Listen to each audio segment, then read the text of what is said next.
கொஞ்சம் அழுத்தி தான் வாசிப்பாங்க. ஆனால் நான் அவங்க கண்ணை பார்த்துக்கிட்டே இருப்பேன். ஏன்னா அவங்க எல்லாருமே சீசன்டு பீப்புள். இதில் இங்கே வந்து கற்றுக்கலான்னு வந்தோம் சார்ங்கிறவங்க யாருமே கிடையாது. கற்றுக்கிட்டு வந்தவங்க தான். டெக்னீஷியன்ஸாக இருக்கட்டும், நடிகர்களாக இருக்கட்டும், அவங்க கூட வேலை செய்யும்போது அவங்கள் முகத்தில் பார்க்குற சந்தோஷத்தை அது அப்படியே ஒரு பெருந்தொற்று, அது யூனிட்டுக்கே தொற்றிக்கிச்சு. அதை உங்களுக்கும் வழங்க வேண்டும் என்பதுதான் எங்கள் ஆசை. எங்களுக்கு வேற பெரிய பெருமைகள் இப்படி பண்ணியிருக்கோம் அப்படி பண்ணியிருக்கோம் பேசுறதை விட ஒரு க்ளோஸ்அப், அது சிம்பு சார் தான் இருக்கட்டும், இல்லை ஒரு சின்ன பையன் தான் இருக்கட்டும், அது எடுக்கிறதுக்கு ஒரு 50 பேர் வேலை செய்வாங்க. திரை பூரா ஒரு முகம் தான் இருக்கும். அது அப்படி அதுக்கே அப்படின்னா இதில் நீங்கள் பாருங்க, காரை புரட்டி போட்டு தமிழ் சினிமாவையும் புரட்டி போடணுங்கிறது தான் எங்களுக்கு ரொம்ப நாள் ஆசை. அதை செய்ய முயற்சி பண்ணிக்கிட்டே இருக்கோம். எல்லா நேரமும் தூக்க முடியாது, யாராவது உதவிக்கு வேணும். புரட்டி போடுறதுங்கிறது பெரிய விஷயம். கொஞ்சமாவது அதை நகர்த்தலாம், நாங்கள் விரும்பும் திசை நோக்கி அப்படின்னதுல இதில் எங்களுக்கு கிடைச்ச படை வீரர்கள் நிறைந்த படை. அதுவும் பிஹைண்ட் த சீன்ஸில் நீங்கள் பார்த்தது ஒரு கிளிம்ஸ் தான். ட்ரெயினில் வேகமாக போகும்போது சீனரி தெரிகிற மாதிரி உங்களுக்கு தெரியும். நாங்கள் கிட்ட ஜங்ஷனில் நின்று எல்லாரையும் வண்டியில் ஏற்றிக்கிட்டு வந்தவங்க எத்தனை பேர் உழைத்திருக்கிறார்கள். இன்டர்நேஷனல் தரத்தில் இருக்கும் எங்கள் டெக்னீஷியன்ஸ். நிஜமாவே வெளிநாட்டில் இருந்து வந்து வேலை செஞ்சவங்க, இங்கிருந்து வேலை செஞ்சவங்க வெளிநாட்டுக்காரங்க பாராட்டுற அளவுக்கு வேலை செஞ்சிருக்காங்கிறது தான் என்னுடைய தாழ்மையான கருத்து. உதாரணம், மணிரத்னம் சாரை பற்றி சொல்ல வேண்டாம். மணிரத்னம் ஃபிலிம் அப்படின்னு போட்டுக்கொள்வதற்கான எல்லா தகுதியும் கிட்டத்தட்ட 40 வருஷத்துக்கு முன்னாடியே அவர் பெற்றுட்டார். இது இட்ஸ் அ மணிரத்னம் ஃபிலிம். இவர்களைப் போலவே எனக்கு அவர் படத்தில் நடிப்பது, நாசருக்கு நாயகன் போது எப்படி இருந்ததோ அந்த மாதிரி இருந்தது எனக்கு. ஏன்னா நான் பார்த்த அந்த இளைஞர் மணி இன்னைக்கு ஞானியாக, சினிமா ஞானியாக மாறி இருக்கிறார். எனக்கு பட்டம் கொடுத்துருக்கிறாங்க அந்த மாதிரி. ஸோ அவர் கூட வேலை செய்யறது எனக்கு குதூகலமாக இருந்தது என்பதுதான் உண்மை. அது எல்லாருக்கும் தெரியும், படம் பார்க்கும்போது தெரியும். அந்த எங்கள் செட்டில் இருந்து எங்களை பார்த்தவங்களுக்கும் அது புரியும். இதில் இருக்கிற டெக்னீஷியன்ஸ், எடிட்டர், ஒரு ட்ரெய்லர்லேயே தூக்கிட்டாங்க மணியும் அவரும் சேர்ந்து. அது ஒரு சூப்பர் ஹிட் பண்ணிட்டாங்க.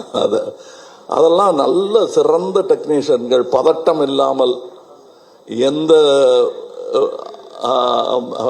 பெரிய இடையூறுகளையும் தாண்டும் அந்த லாபகம் அவர்களுக்கு இருக்கிறது. அதே மாதிரி ரவி கே சந்திரன் இந்நேரம் அமெரிக்காவில் படம் எடுத்துட்டு இருக்க வேண்டியது, அது 20 வருஷம் முன்னாடியே நிகழ்ந்திருக்க வேண்டியது. மருதநாயகம் அதோடைய சினிமாட்டோகிராஃபர் அவருடன் முழுவதுமாக ஒரு முழு படத்தை முடித்தேன் என்ற பெருமை. அது பாதியில் விட்டோங்கிற வருத்தம் எனக்கு ரொம்ப உண்டு. ஆனால் அதில் இந்த படத்தின் மூலம் அதில் இருந்ததை விட இன்னும் சிறந்த சினிமாட்டோகிராஃபராக அவர் திரண்டு வந்திருக்கிறார் எங்களுக்காக. அது தெரியும், படத்துல பார்த்தா பேசுவாங்க.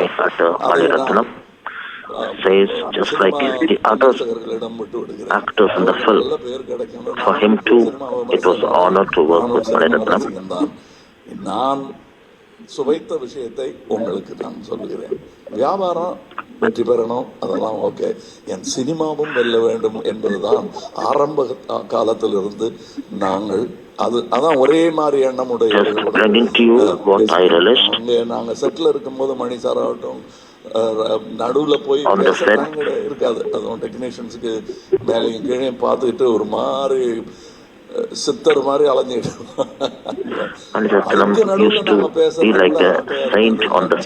பேசுறது கூட சினிமாவை பத்தியா இருக்கும், வேற ஒருத்தர் எடுத்த நல்ல சினிமாவை பத்தியா இருக்கும். இப்படி ஒரு அற்புதமான சூழலில் நாங்கள் இந்த படத்தை சூழல் ஐமைவே எவ்வளவு பணம் கொடுத்தாலும் கிடைக்காது. கிடைத்தது ராஜ்கமலுக்கு கிடைத்தது. ராஜ்கமலுக்கு பின்னாடி இருக்கிற அந்த இன்டர்நேஷனல்ங்கிற அந்த வார்த்தைக்கு முழு அர்த்தத்தை மணிரத்னம் எங்கள் டெக்னீஷியன்ஸ் கொடுத்திருக்கிறார்கள். பண்ணவங்க ஒரு சின்ன பையன் ஒரு 50 படம் பண்ணிருப்பாரு. நிஜமாவே 100 படம் பண்ணவங்க எல்லாம் சின்ன சின்ன வேஷங்கள் பண்ணிருக்காங்க இந்த சந்தோஷத்துக்காக. மணி சார் கூட ஒர்க் பண்ணுங்கிற சந்தோஷத்துக்காக தான் பாதி பேர் There are many who have done smaller roles just because they wanted to work with Mani Ratnam. பொய்யாபுரி மாதிரி ஆர்டிஸ்ட் எல்லாம் நாங்கள் கண்டெடுத்தவர் அவர் அவர் அவர் ஜூனியர் ஆர்டிஸ்டாக இருந்த போது நாங்கள் கண்டெடுத்து இவர் அப்படின்னு பார்த்து கூப்பிட்டது அவர். இன்னைக்கு அவர் எங்க கூடயே பயணம் உட்கார் சீட்டு கிடைச்சாச்சு உட்காந்துருந்தோம். We have someone who joined us as a junior artist and he has now evolved over the years. Joju இல்ல இப்ப இந்த முன் வரிசையில் அமர்ந்திருக்கிற எல்லாருமே என் நண்பர்கள் தான்.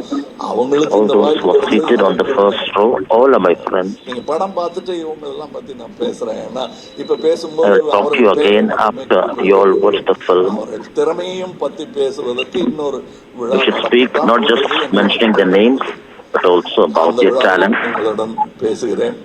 மற்றபடி எனக்கு உறுதுணையாக இருந்த தமிழ்நாட்டிற்கே நன்றி சொல்ல வேண்டும்.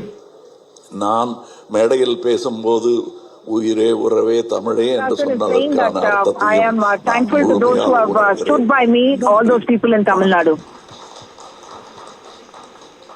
Thank you so much, sir, and all four of you. நீங்கள் சொன்ன சில வார்த்தைகளாக இருக்கட்டும், இவ்வளோ நாள் நீங்கள் வந்து ப்ரொமோஷனல் ஜேர்னியாக இருக்கட்டும், the whole cast of Thug Life சார்பா we're very thankful for all the support press and media has given us. And நாளைக்கு வந்து June 5 படம் ரிலீஸ் ஆகுது. இவ்வளோ நாள் நீங்கள் கொடுத்த சப்போர்ட் நாளைக்கு கொடுப்பீங்கன்னு ஒரு பெரிய லெவல் எதிர்பார்ப்போட thank you so much. And our special thanks to all the lovely cast members starting from Bucks அவர்கள், our talented cinematographer Ravi K C Chandran அவர்கள், சின்னி ஜெயன் சார் அவர்கள், வடிவி கர்சி அம்மா, அர்ஜுன் சார் அண்ட் வயாபுரி அவர்கள்.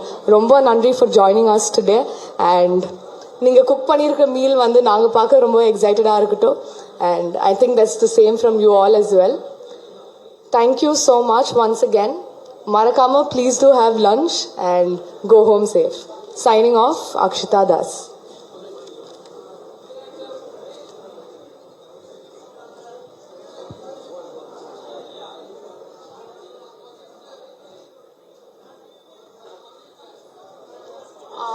So sorry to interrupt, but இன்னைக்கு we will not be doing question and answers. Hopefully after the film நாங்க வந்து டீமா உங்களை வந்து மீட் பண்றோம் and we'll take more questions from you all. அதாவது இல்ல ஒரு நிமிஷம் தயவு செய்து புரிஞ்சுக்கங்க. இது வந்து உங்களுக்கு நன்றி சொல்லுவதும் எங்கள் குதூகலத்தை பகிர்ந்து கொள்வதற்காகவும் மட்டுமே ஏற்பாடு செய்யப்பட்டது. நம்ம எல்லாம் உட்கார்ந்து சாப்பிடுவோம். இன்னும் சம்பந்தப்பட்டது இல்ல, அது அப்புறம் பேசுவோம். கண்டிப்பா அதற்கான நேரத்தை ஒதுக்கி தர வேண்டும். We are not going to talk about the debate right now, but we will address it at a suitable date in the future.